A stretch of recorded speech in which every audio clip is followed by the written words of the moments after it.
பைபிளில் இயேசு கிறிஸ்து சிலுவையில் அறையப்பட்டு 3வது நாள் உயிர்த்தெழுந்தார் என்று சொல்லப்படுகிறது. குரானில் அவரை கொல்லவில்லை, அவருக்கு பதிலாக வேறொருவரை கொலை செய்தார்கள், இவர் அந்த மேலோகத்துக்கு எடுத்து கொள்ளப்பட்டார் என்று சொல்லப்படுகிறது. இந்த இயேசு கிறிஸ்து தான் குரானில் சொல்லப்படுகிற ஈசாவா?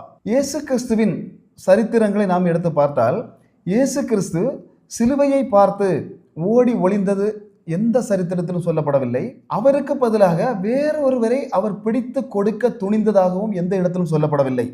அதாவது இயேசு கிறிஸ்து கெதரோன் தோட்டத்தில், அந்த கெத்செமனே தோட்டத்தில் இருக்கும் பொழுது யூதாசும் போர் சேவகர்களும் இந்த பிரதான ஆசாரியர்களும் பந்தங்களோடும் தீவெட்டியோடும் வந்தபோது கூட இயேசு கிறிஸ்து நேரடியாக அவர்களிடம் போய் யாரை தேடுகிறீர்கள் என்று கேட்கிறார்.